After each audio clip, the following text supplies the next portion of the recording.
Joining us now, the chairman of the House Oversight and Government Reform Committee, Republican Congressman Jason Chaffetz. Congressman, thanks for joining us. Thanks, Wolf. So we have a lot to discuss concerning your committee's investigations. But first, I want to ask you about CNN's new reporting. You just heard it at the top of the hour. How concerned are you that the Attorney General Jeff Sessions omitted mentioning his meetings with the Russian ambassador on his application for a security clearance?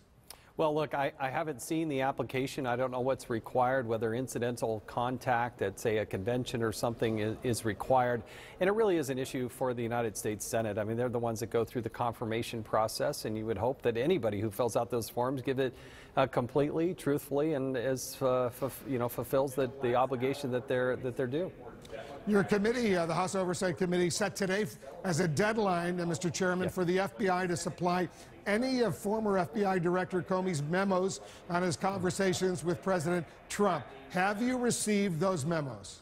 No, in fact, we got a communication yesterday, an email, just two lines, basically telling us that they would not provide those documents given the fact that there was a special counsel now in place. I also spoke with the FBI director, Mr. Comey, day before yesterday. We had a one-on-one conversation, and I know he also spoke with Elijah Cummings as well. And he and I, Elijah Cummings and I, my ranking member, the Democrat on our committee, we compared notes. Mr. Comey did not want to come testify publicly because of the presence of a special counsel. Didn't cut it off saying he would never come. He just said that he wanted to speak with Mr. Mueller before committing to any sort of public testimony. That seemed to make sense to me, and I hope it's fair to represent that Mr. Cummings understood that as well. I hope that's a fair representation. The other thing is we want to see the documents. We believe Congress has a role to play, but we also don't want to impede an investigation by the special counsel. So we're trying to find our way here without impeding what the special counsel is trying to do. Did Comey tell you he wrote those contemporaneous memos of his conversations with the president? No, he didn't. In fact, I said we have heard reports about these documents. Are they at the Department of Justice or are they with him personally? Because remember, even the New York Times reporter who put this stuff, the original story out there, nobody's actually seen these documents.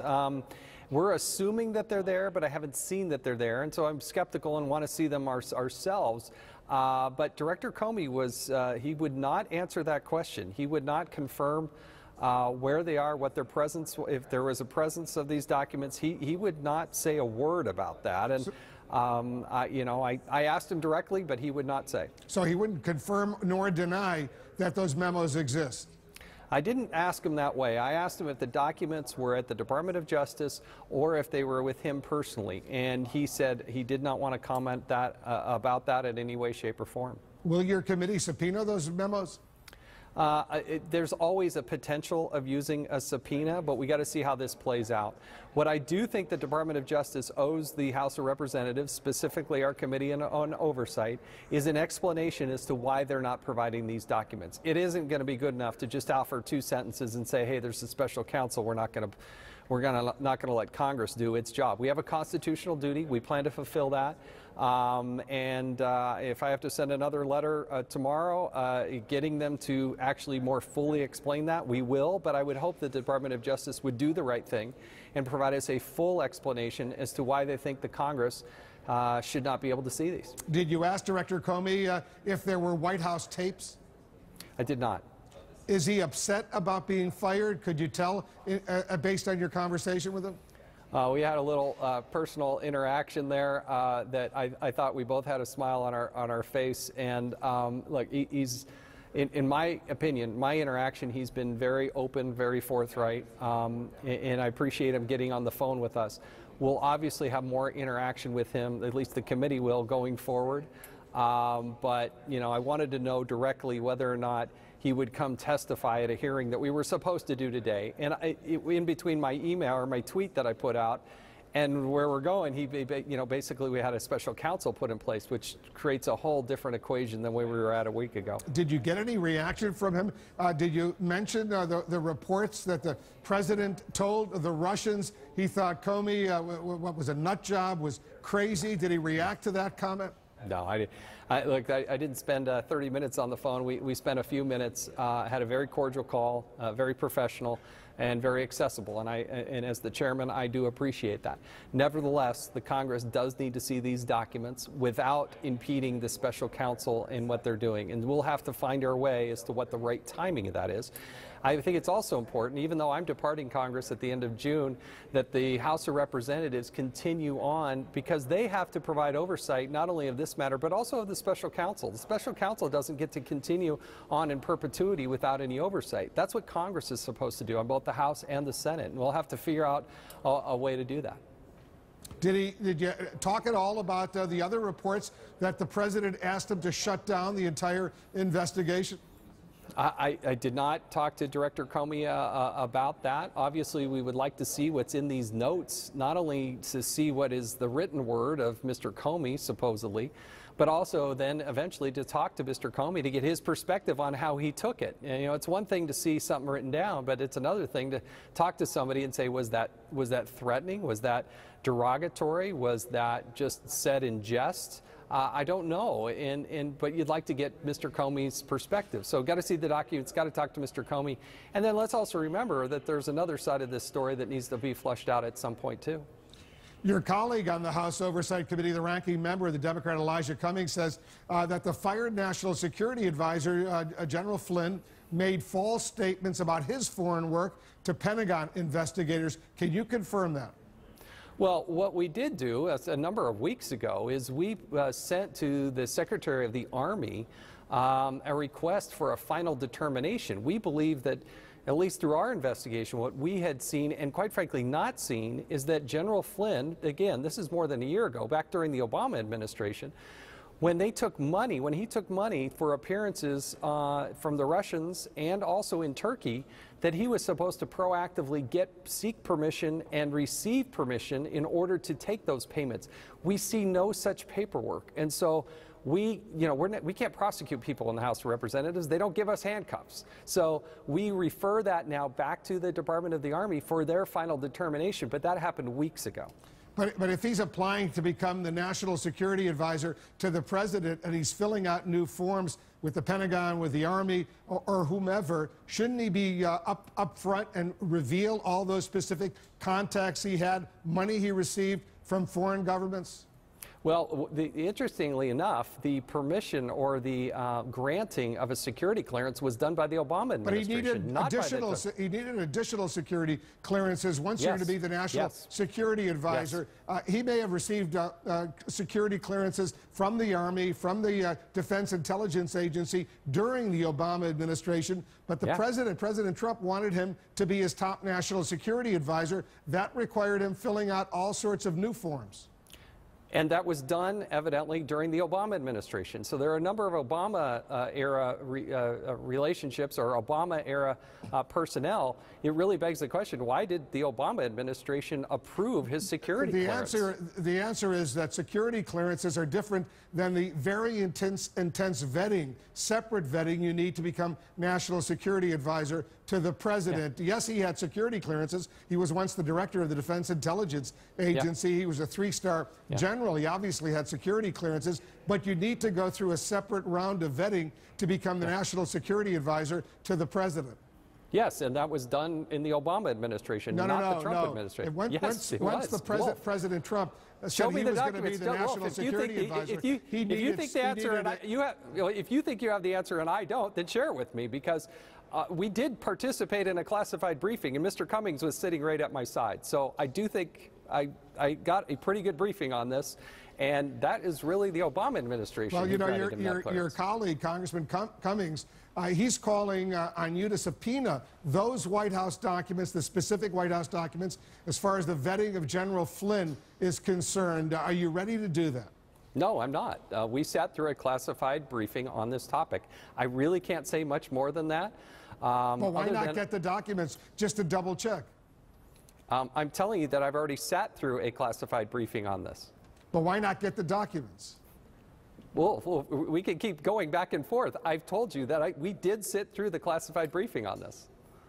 All right, but you know, the documents sometimes can be not necessarily shared during a classified briefing, and sometimes the briefers don't necessarily report everything as far as the documentary evidence might provide.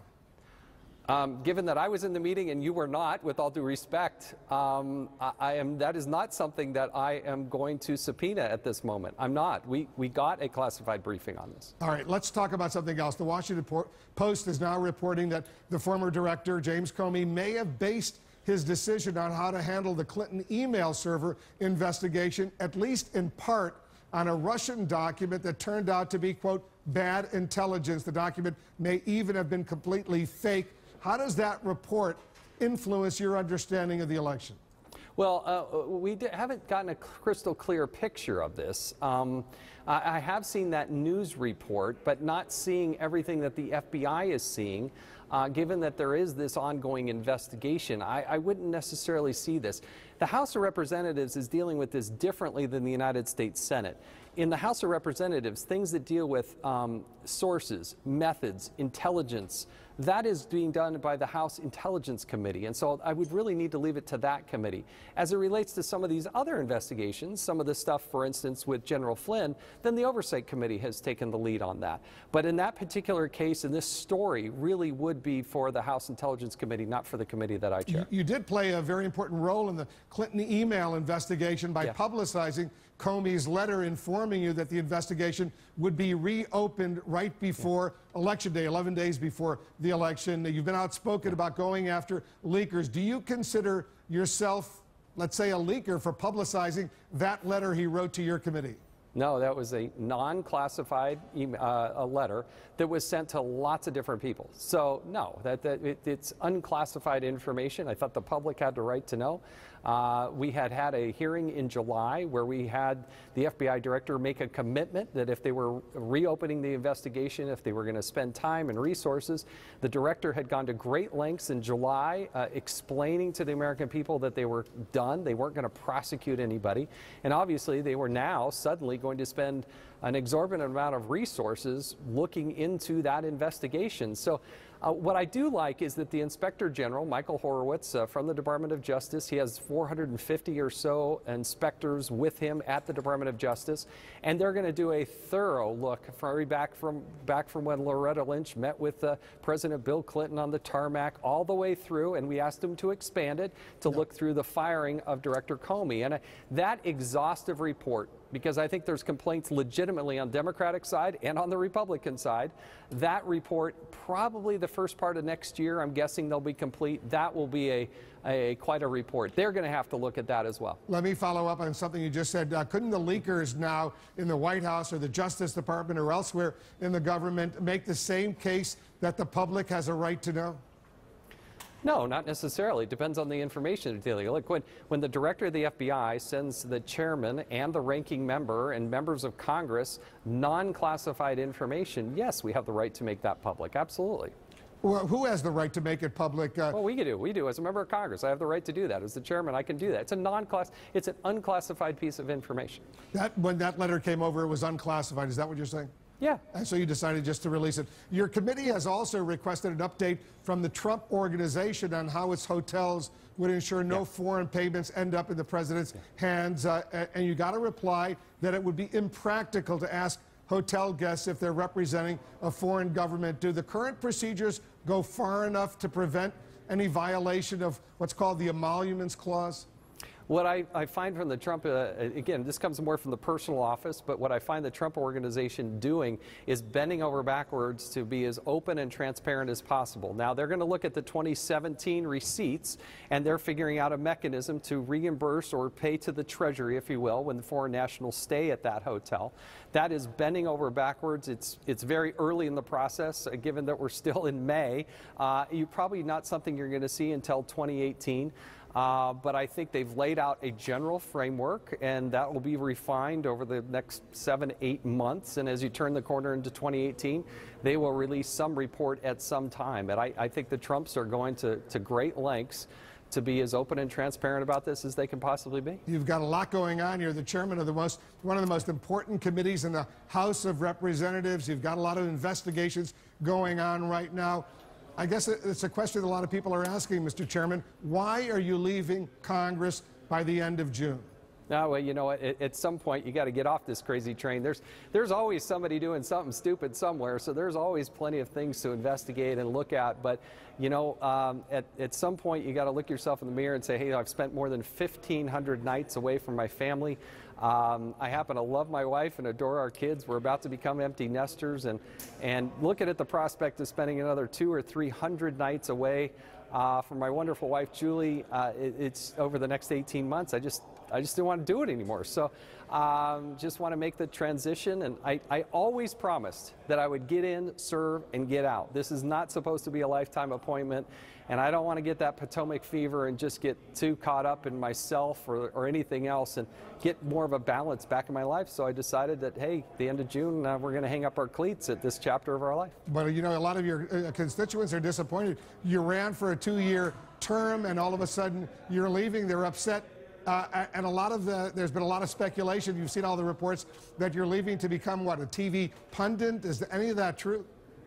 Well, I haven't felt any compulsion to talk about my post-congressional life, but I have a voice. I'd like to express it along the way, but find more balance in my life. And so we'll cross that bridge when we get to July 1st and loosen up the tie a little bit and get more balance in my life. Because you've seen the reports that you're heading to Fox News. Any truth to that?